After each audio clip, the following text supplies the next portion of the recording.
wakati wa kwenda viwango vingine. Huu ndio wakati wa kwenda viwango vya juu. Huu ndio wakati wa kwenda viwango vingine.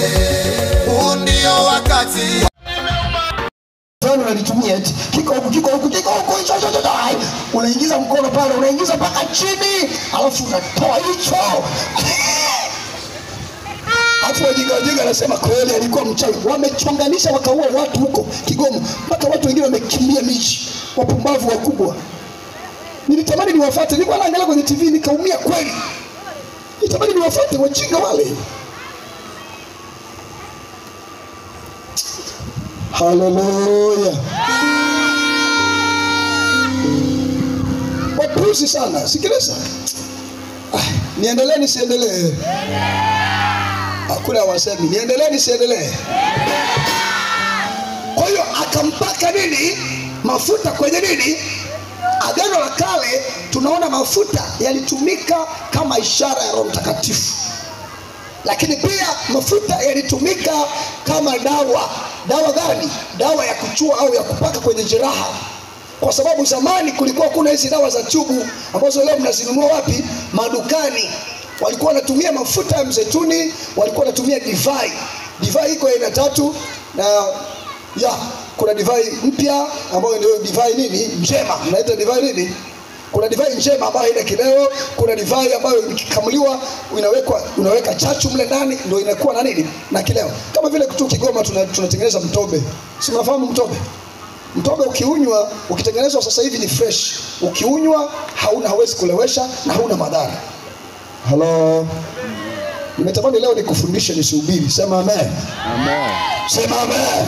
Amen. Msikilize.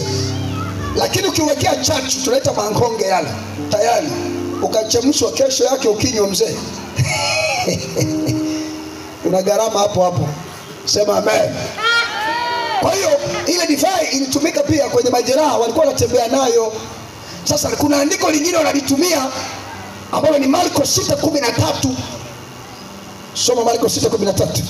Anaitumiaga sana hata huyu Mwamposa, Kuhani Musa, Suguye, wote hao. Na wataja kwa sababu hawanifanyi chochote. Sema amina wewe. Wewe unaogopa waogope. Lazima kweli tuifundishe. Simoni mchawi alipokutana na nani? Na Filipo. Filipo akamwambia acha ujinga wewe Simoni. Huu uchawi unawadanganya wajinga tu hapa. Hebu achana na uchawi. Akawa amempiga pale, uchawi ukafa. Ulipokufa Simoni akasema alafu Filipo akaanza kufanya miujiza halisi, kwa sababu kuna miujiza feki na miujiza halisi ya Mungu. Alipofanya miujiza halisi mpaka Simoni mwenyewe yule mchawi alikuwa anawashangaza watu, akasema aisee, kwa miujiza hii hebu naomba na mimi uniuzie kipawa cha Roho Mtakatifu. Anayefanya hii miujiza, anafanya miujiza huyu ni nani? Roho Mtakatifu, ila mpaka umwamini nani? Yesu Kristo. Akasema basi niuzie, huyo Roho Mtakatifu anapatikana wapi? Akajua kwamba anapatikana dukani, kwenye maduka ya Kiarabu.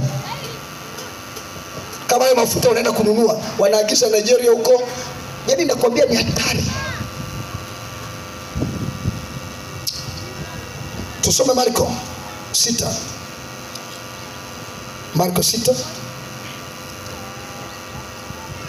Yaani furaha yangu ni kuona wewe umepona. Mara siku nilipofunuliwa haya hukuepo. Nilinena kwa lugha siku 2 mfululizo. Mungu ananiambia yaani natamani kupaa. Unajua tutanyakuliwa siku ya mwisho. Nilitembea kama napaa, mchi mzima natembezwa na Roho Mtakatifu. Ananiambia ukahubiri habari hizi duniani kote. Ndio maana ukienda mitandaoni huko nimehubiri karibia kila kona, na bado natamani nifike kila kona. Mpaka wahakikisha wamerejeshwa, kwa sababu Mungu aliniambia itakuwa katika siku za mwisho mlima katika nyumba ya Bwana atawekwa imara. Akanipa kitabu cha Mika ile sura ya 4 fungu la kwanza. Akasema ni wakati wa urejesho, kwa sababu mimi niko karibu kurudi. Watu wengi wameacha ibada makanisani, wamekimbilia kwa manabii hao, wameenda kuuza roho zao. Ukishakanyaga pale, Roho Mtakatifu alikuwa ndani yako, lazima asimike. Yule binti amesema tu vitu vingi mbona? Amesema roho yake iko kule. Yaani huyu tulikuwa tumeshamchukua huyu. Wewe unafuatilia tu. Haya usiku, komboa familia. Unaikomboaje hiyo familia yako? Kaa sasa, ni muda wa ibada, operation komboa familia. Na watu wameacha makanisa. Ukienda kwenye makanisa sasa hivi watu hawamo. Ikifika Jumapili kama leo, ibada zimehamia kwenye TV. Alafu kiangalia wale hao watumishi wenu hao, wanakuambia sisi ni ibada za watu wote, watu wa dini zote, sawa. Akiokoka pale unampeleka wapi? Siku nyingine anakuja pale hajaokoka. Anakuja sasa anataka mpokea Yesu. Hakuna ubatizo, hakuna. Ushawahi kusikia wanatangaza ubatizo? Ushawahi kusikia wewe? Siku fulani tutawabatiza, kwa sababu hawana kanisa, ni mataperi. Ndio maana mtu anakuja na dini yake anaondoka naye. Ni Muislamu, nimekuta Waislamu pale ndio takataka, na wasaidia nyewe Waislamu mpone kwa jina la Yesu. Watu na majiba yao wanakimbilia mafuta tu. Akitoka pale anaenda msikitini. Unaenda kuswali nini sasa? Si unadhalilisha hata Uislamu wako. Kwa kilichokupeleka pale ni mafuta, miujiza, ukimaliza unarudi msikitini. Inakusaidia nini sasa? Si bora tu uamue moja tu, kuja kwa Yesu. Upone, uwe salama, uwe huru.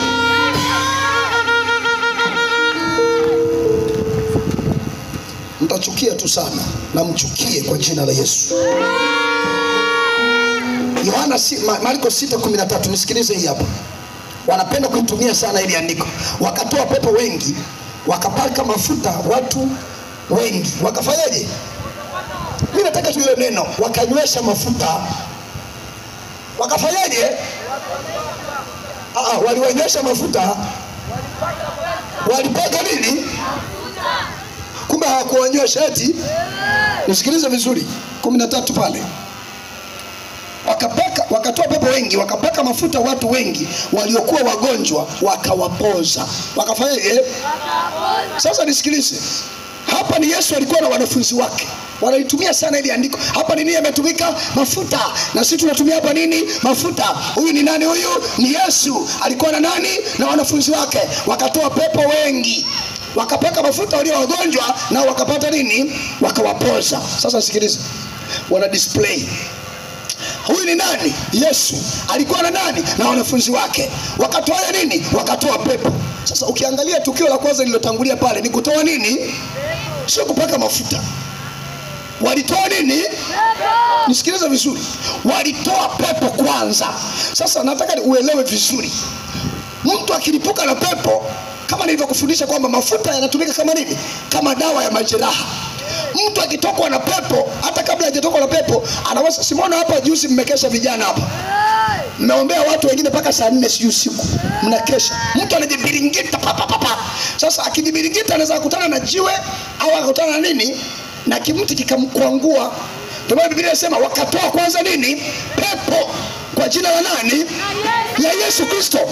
Walipomaliza kutoa pepo, hao watu walikuwa na majeraha, wakaanza kuwapaka ili kupoza vile nini? Yale magonjwa, sio kuwanywesha watu mafuta. Ndio maana kuna watu wanakunywa mafuta, yani kwa sababu anajua mafuta ndio uponyaji. Yuko tayari anunue dumu mzima la mafuta ya kulie, akae nao ndani. Dumu mzima. Mtu anakunywa mafuta mpaka anaharisha. Sasa ngoja nikuulize swali. Mtu akiwa na pressure hatakiwi kula vitu vya nini?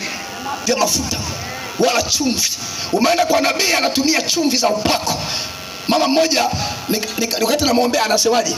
Anasema nilienda kwa waganga miezi 2 ikashindikana. Nikaenda kwa nabii mmoja yuko pale Kigoma, mwanamke, akanipa chumvi.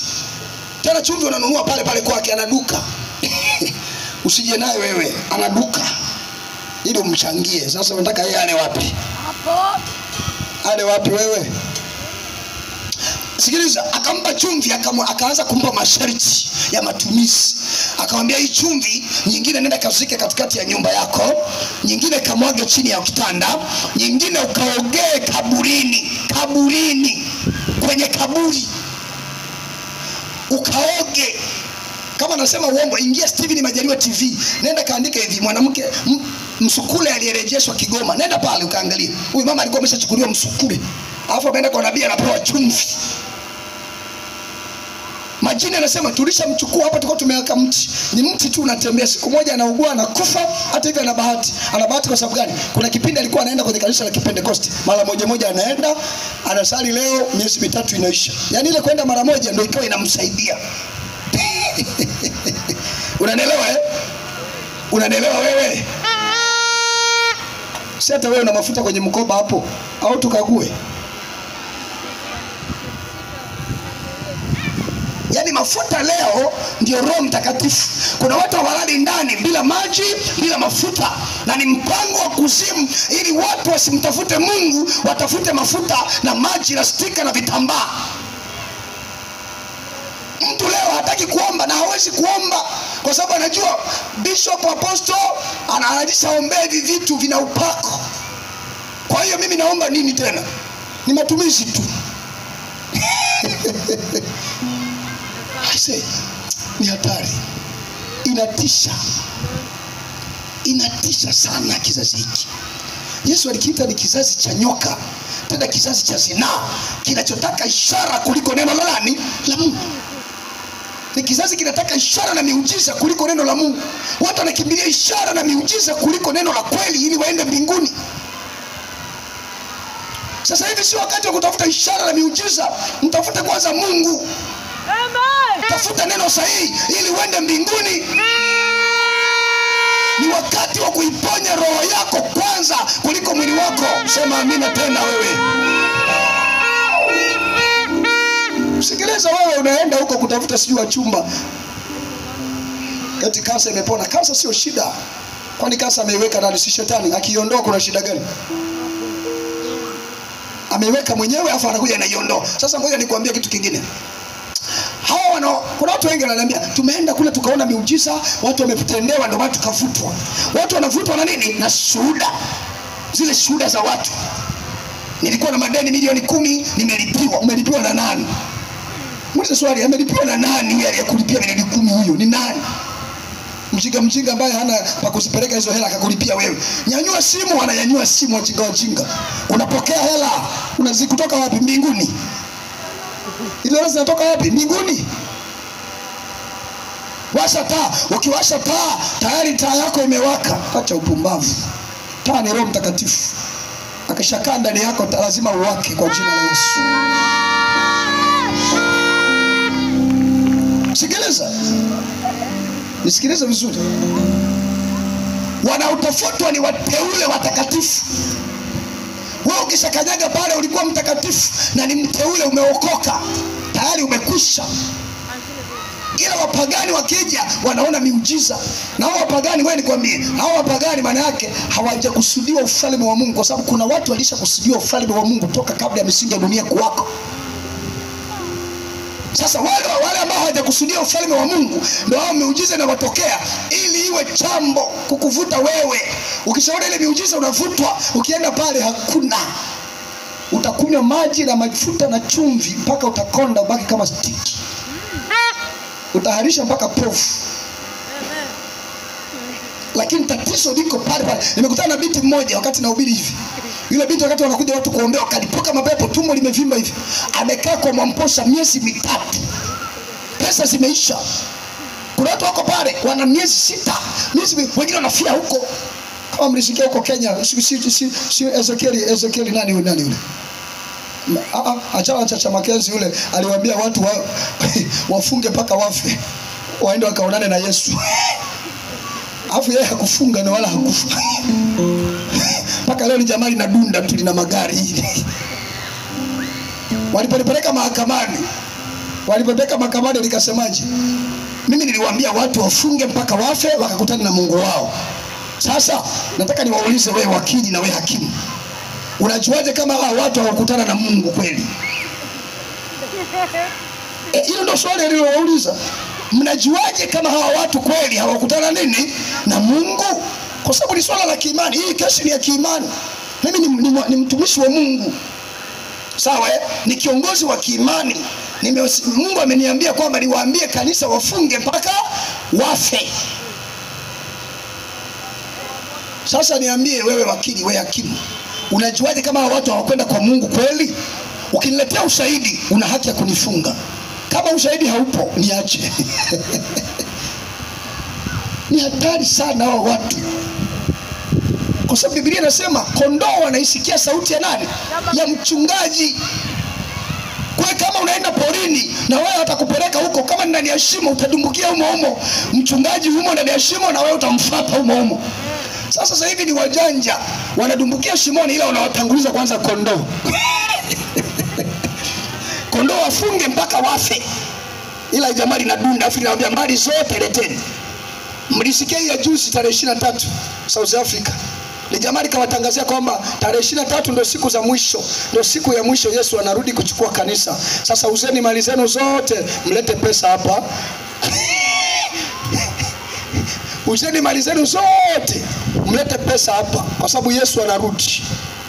Alafu akawaambia tokeni nje sasa. Ikifika siku ile wakatoka, ingia kwenye mtandao, siwe hata simu ya kitochi huna. Mekalia kiswaswadu tu. Ingia, dunia leo iko mtandaoni. Iko kiganjani kwa sababu alisema maarifa yataongezeka. Tembea na maarifa. Unanielewa eh? Unaelewa ninachosema eh? Haleluya. Maarifa, hiyo ni dalili ya kwanza kwamba maarifa yatafanyaje? Yataongezeka. Na kweli tumeona yameongezeka. Unatafuta nini tena? Nunua kiswaswadu, ipo siku watakuambia sasa dunia imeisha, vita imefika Kongo au imefika Kenya. Wewe bado umekaa tu pale nyumbani. Kuna watu mpaka leo wanajua Magufuli bado yuko hai, kwa sababu hawana hata redio ya tochi, hata redio ya mbao hana, magazeti yafuatilii, TV ndio hivyo tena. Maskini ya Mungu na ya shetani. Huu ni wakati wa kwenda na dijitali. Tembea na dijitali, ili tembea nayo vizuri. Ukienda vibaya itakudigital kweli, utaondoka nayo. Haleluya. Jamaa nikamwambia tokeni nje sasa, Yesu amekaribia kurudi. Wakakaa wanaangalia juu, kuna miti mingi, wamekaa mle chini wanaangalia juu. Yesu karibu arudi, Yesu karibia arudi. Majamaa amekaa pale anaona muda unaenda tu. Ikapita saa 6 usiku, ikaenda mpaka asubuhi. Mbona Yesu hajarudi? Ni jamaa lishatokomea na pesa. Si wajinga ndio wale wao. Nani alikwambia Yesu akirudi atakupa tarehe? Nani alikwambia? Acha ni ujinga. Yesu alisema hakuna ajuaye siku wala nini wala saa ambayo mwana wa Adamu atakaporudi. Hakuna, hata malaika hawajui. Hiyo ni siri ya Mungu mwenyewe. Sasa tunadanganyana. Mwaka 2000 ndio mwisho. Hili unafikiri nilisikiaga sana. Mwaka 2000 ndio mwisho wa dunia. Watu wakauza, wengine wakajichomea makanisani. Yaani wakaingia makanisani wakachoma moto wakaungua. Hivi vitu vinahitaji akili tu. Usipohubiriwa na kina Majaliwa kama hivi wakakwambia ukweli, huwezi kupona. Na kama wewe ni wakufa utakufa tu. Hata ukiambia ukweli utasema sio ukweli. Ndio maana Mungu leo anaenda anawafunua manabii, anawafutua wale. Kila uovu lazima ufichuliwe. Maana alisema siku za mwisho kila lililofichwa gizani litawekwa wapi? Nuruni. Kuna nabii mmoja amekamatwa, nabii mwanamke, nabii mke. Amekamatwa juzi pale kwenye ibada kwenye kanisa la Ilibariki Sumbe pale Arusha. Wangapi wanamfahamu yule mtumishi wa Mungu? Ilibariki Sumbe, yule ni mtumishi wa Mungu. Mimi nikikwambia huyu ni mtumishi wa Mungu, amini kwamba ni mtumishi wa nani? Nimemthibitisha. Sio kazi rahisi. Nisikilize. Amenaswa yule nabii akasemaje? Akasema tunawadanganya watu kwenye madhabahu, tumeweka pale kisima, watu wakiingia mle ndani tunawafanya kuwa kondoo. Hata ufanyeje ni kondoo. Kwa sababu mle wamechanganya na mafuta ya kondoo. Kwa hiyo wanawapitisha watu kwenye kisima cha upako. Ukishapita umeacha akili zako, unaenda na kibogoro tu. Kwa hata wakuambia kwamba jamani huyu ni mchawi, huyu ni mchawi, nimemkamata jana anaoga. Hamna, wewe unamzingishia huyu mtumishi wa Mungu. Ameshakamata ufahamu, na wanachofanya cha kwanza ni ufahamu. Wanakuibia ufahamu, wanakamata. Na nyota za watu, ukisikia kile Gosbet, Goodluck Gosbet amerudisha gari, usifikiri mpumbavu. Nenda kamsikilize vizuri tena. Mpaka leo anaendelea kushuhudia. Usifikiri mpumbavu, aliyoyapitia anayajua yeye. Wanakupa gari, wanakupa nini? Watu wanaenda kuchukua milioni 10 sio kila Jodefi. Nenda kachukueni tu. Milioni 20 unaenda pale na umaskini wako ujinga tu mpumbavu. Unapewa hiyo gari, unapewa milioni 20. Umeuza roho yako. Shetani hakopeshi. Akikukopesha lazima utalipa tu. Siku ndio Gosbet aliamua kwenda kulichoma lile gari. Limemtesa, amekutana na maruerue ya kila aina. Maruerue nyumbani pale. Gari ikawa sio tena gari, ni garina. Nao garika. Ikawa garika, sio gari tena, ni garika. Shida. Tena watu wanamwambia, mbona ukuopa watu? Yaani mpumbavu kweli huyo, mjinga. Yaani gari la shetani umpe mtu mwingine. Dawa yake ni kuteketeza kwa moto, maana ni mali ya moto. Akateketeza lote. Mungu sasa hivi amemuinua. Ndio amerejea sasa. Kwa sababu nini? Vile vitu wanakamata nyota yako. Zile nyota yako ukishafika tu pale, nyota yako ndio inachukuliwa. Inamuinua. Anatumia nyota yako wewe kuwa na kibali, mafanikio, kukubalika, miujiza, nyota za watu. Kwa sababu ndio kazi aliyopewa kuzimu. Kwa maneno kukamata nafsi za watu hawa, hasa wa Kristo hawa waliokoka, wao ndio tunawatafuta hawa. Nyota yako inakamatwa ile na kuzimu. Unakuwa unatembea ni housing. Ni mbuzi tu unaweza kutengenezea ajali muda wote ukafa, kafara imeenda. Mwingine nabii alikamatwa. Huyu mwanamke huyu alisema kwamba pale nyumbani pale kwangu nilikuwa naita watumishi wa Mungu. Wanakuja pale wanajiita watumishi wa Mungu, nazini nao. Lazima kila mtumishi atakayemuita pale madhabahuni kuja kuhudumu, lazima nizini naye. Kwa gharama zozote, yuko tayari kutoa hata milioni 10 akupe. Mnazini, mkishamaliza kuzini, yeye ndio nguvu inaongezeka. Akuangushe kwanza. Na kwa mwingine alikamatwa akasema mimi bila kuzini na wadada, akiwakosa wa kanisani anaenda kwa makahaba. Akimaliza kuzini ndio anakuja madhabahuni. Anapewa nguvu. Ndio hiyo Yezebeli aliyozini na nini? Manabii wa uongo waliozini na nini? Na Yezebeli kwenye kitabu cha Ufunuo. Hao manabii wa uongo hao ni roho za uzinzi ziko ndani yao. Ndio maana wengine hawana wake. Ana mke tu kama bendera. Mwingine ana mke, amekuja kuchukua juzi tu makahaba, sio anachukua tu makahaba sana hela. Njoo kaa hapa. Kibogo wa wachawi alipoondoka Tanzania, mbona hakwenda na mke wake kama ni mke halali? Mlisikia alienda na mke wake? Mlisikia? Mbona mmenuna? Hao hata mitandaoni hampo. Na alafu alipotoka hapa, ndio maana tunaomba, tulikuwa naomba sana wafichuliwe. Alipotolewa hapa Tanzania, aliporudi kule akasema wapumbavu wenyewe wa Tanzania, nimemisi 500 zenu wajinga wakubwa. Nimesimisi. Na akaanza kufichua siri za kina Mwamposa, akasema huyu Mwamposa hivi, siko wote timu moja. Hapa Kigamboni hapa ndio kuna makao makuu ya kuzimu, lango.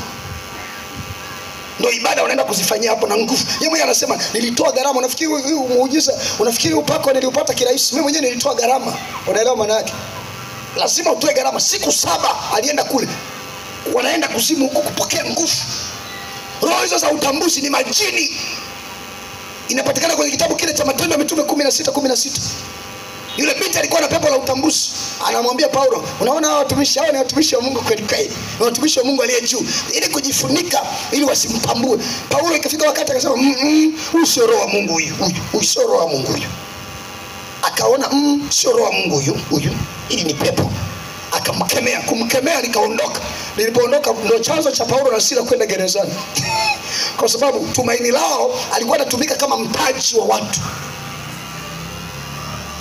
Roho za utambuzi atakutabiria kila kitu kwa sababu ni roho iko ndani yake inatenda kazi. Ndio maana kiboko wa chao alikuwa anaona mara nyingi anafaa mara Kiislamu, mara afai swini, kwa sababu madhabahu yao ni hiyo moja. Haleluya.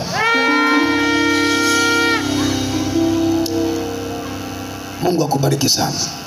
Simama kwa miguu yako. Nina mambo mengi ya kuzungumza, lakini muda uniruhusu. Mungu alinionyesha kila kitu. Nikamuuliza Mungu, sasa kwa nini hivi vitu vinaweza vikatumika? Akasema ndio, mimi naweza nikaponya kwa kitu chochote, lakini mpaka ufunuo wakati. Ndio maana Naaman aliambiwa na Elisha kajichovya mara 7 mto Yordani. Alipomaliza kujichovya, angekuja mtu mwingine ambaye ana ukoma asingepona, kwa sababu ule ufunuo ulikuwa unamhusu nani? Naaman. haukumuhusu mtu mwingine. Na ndio maana Elisha alipomaliza kujichovya Naaman, hawakuyachukua yale maji wakayapaki kwenye nini? Kwenye machupa, yakaanza kuuzwa kwamba ni ya upako. Kwa sababu ule upako ulikuwa umuhusu mtu mwingine, ulikuwa ni wa Naaman peke yake. Mungu akaniambia nikitoa maelekezo, inawezekana mimi niko hapa na ubiri, ikatokea Roho Mtakatifu ananiambia huyu mtu ombea haya maji safi yaombee, mpe anywe atapona. Nikimpa akanywa muda huo anaweza kapona. Alafu akija mtu mwingine mwenye tatizo kama la kwake, akinywa hatapona. Kwa sababu ule ufunuo haukumhusu huyu, ulikuwa unamhusu mtu mmoja. Nisikiliza vizuri mwana wa Mungu. Mimi Mungu amenionyesha kila kitu. Na baada ya kumaliza kunionyesha, sikuwahi kumwona Mwamposa tena mpaka leo. Mpaka leo ninapokuambia zaidi ya mwaka sasa umeisha, sijawahi kumwona kwenye maono mimi. Lakini kipindi hicho ndo ananipa agenda, ananionyesha mwanzo mpaka mwisho, analisha watu vitu, ananiambia hivi ndio yale mlikuwa mnayafanya kwenye uganga na uchawi. Ndio yale anawalisha watu wanakufa kiroho. Kaliambie kanisa na umtaje, watabaki wanahusianisha watu sasa wanaofanana na hao. Ni hatari sana. Akaniambia ametafuta umaarufu, na kuna mtumishi mmoja, hao walikuwa watumishi wa Mungu, lakini umaarufu ndio unawapeleka watu kuzimu. Wananiambia kaangalie Devil of Kingdom. Nakumbuka sasa nimetutena. Nenda kaangalie Devil of Kingdom. Kanumba alifichua siri za watu hawa. Ndio maana wakamuua, wakakasirika. Kwa nini umefichua siri zetu? Kwa sababu yule alikuwa kuzimu moja kwa moja. Na baada ya kufichua siri hizo alinifuata na timu ya kuzimu. Kwa sababu sasa hivi ni agent wa kuzimu. Ndio yuko na kina Zumaridi hao wa kwenu. Nimekutana na washirika wa kina Zumaridi.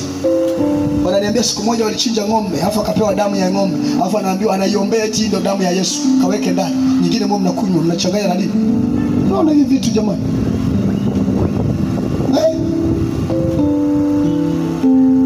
Ni hatari sana. Kuna mwingine anajiita IPM. Alikuwa eti Muislamu akaokoka na yeye. Anawaambia watu kuchinja bado kunaendelea, kafara ya damu inaendelea. Nimekutana na washirika wake wengi kwa njia ya mtandao.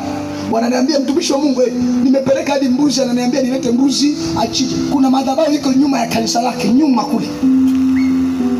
Mnaenda mnachinja mbuzi. Akati ule ushirikina kama ushirikina mwingine, ni uchawi na uganga wa kishenzi. Kafara iliyotolewa ni Yesu Kristo, alikuja kupindua aina zote za kafara. Lazima tuwaambie mpone.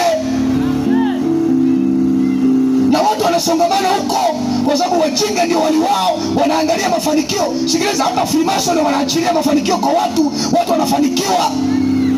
Shida sio mafanikio, shida ni mahali sahihi. Ndio tunachokitafuta hapa. Pigia Yesu makofi mazuri. Wanawaambia watu hata kama majaliwa humwamini, nenda kafunge na kuomba. Kama kweli una Roho Mtakatifu utajua. Mungu atakwambia tu. Mungu wetu ni Mungu anayeongea, anajibu. Ana masikio na ana macho, anaona. Ukimuuliza atakwambia tu. Ili mradi una uhusiano naye mzuri. Sema amina tena wewe.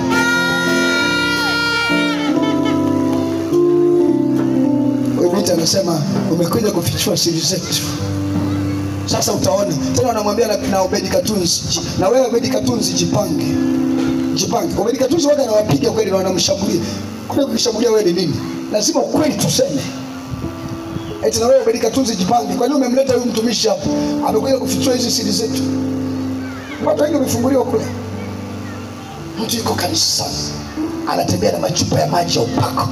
Yakiisha maji ya upako, maana yake na Yesu ameisha eti. Mafuta ya upako yakiisha ndani na Yesu ameisha. Tembea na Yesu, acha kutembea na maji kama hirizi. Yesu ndio hirizi yetu peke yake. Sogea hapa mbele, kimbia. Kimbia haraka. Leo ni siku ya mwisho, lazima nikuombee. Tumekuwa na watu mbalimbali tukiombea hapa wanafunguliwa. Mungu akubariki sana. Natamani leo sasa nikuguse pia. Leo ni siku ya mwisho. Njoo, unaweza kujiona ni mzima lakini kumbe shetani ameshapanda roho ndani yako. Tutashughulikia mafuta, maji, chumvi, nini, vyote hivyo vikakuungamanisha kusiku. Wewe njoo. Uponyaji, sikiliza, afichaye dhambi zake hatafanikiwa. Ukificha dhambi hautapona. Mungu aliniambia ni majira ya urejesho. Nimeona watu wengi wanarejeshwa. Roho Mtakatifu anawarudia, kwa maana Roho Mtakatifu alishawaacha na wengi wananiambia nimeshazindika kiroho, nilikuwa na maono naona vizuri, sasa hivi sioni tena. Maana yake lengo ni kukuzimisha, kukata connection ya wewe na Mungu. Una matatizo ya uvimbe, pressure, kisukari, cancer, njoo hapa. Yupo Mungu hapa kwa ajili ya kusaidia. Mungu wetu anafanya miujiza, ni zaidi ya manabii wa uongo. Nilimwambia Mungu, sasa lazima tukudhihirishe wewe Mungu uliye hai, na ijulikane kama miujiza feki ipo na miujiza halisi ya Mungu ipo na inatenda kazi. Kimbia haraka sana. Wewe kijana unaondoka, labda nyinyi mmekuja tu kwa sababu ya mikate labda. Nashangaa inafika muda wa maombezi. Mimi sijaita mtu kuokoka, nimesema njoo tuwaombee, tuwawekee ulinzi, baraka ya Mungu. Kimbia wewe mwenyewe wote, nataka kila mmoja asimame hapa. Uwe ni mshirika sio mshirika, umeokoka unaokoka, njoo hapa. Leo ni siku ya mwisho, ni kuombea na baraka na ulinzi. Naomba praise the Lord.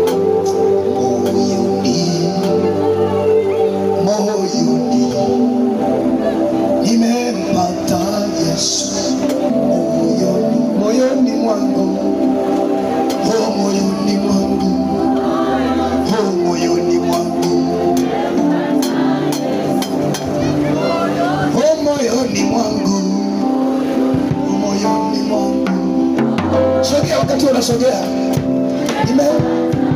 Sogea mama, sogea. Moyoni mwangu, moyoni mwangu, oh moyoni mwangu. Unahitaji kuokoka, kimbia.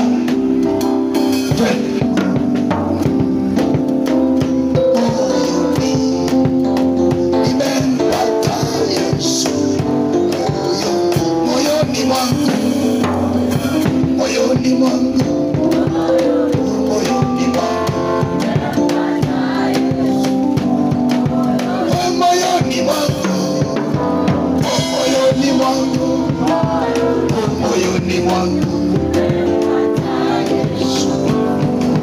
oh moyoni mwangu, oh moyoni mwangu, oh moyoni mwangu. Yesu, asante Baba, asante Mwana, asante na wewe Mtakatifu. Asante Baba, oh asante Mwana, oh asante Baba, oh asante Baba, oh asante Baba, oh asante Baba, oh asante Baba, oh asante Mwana, oh asante Baba.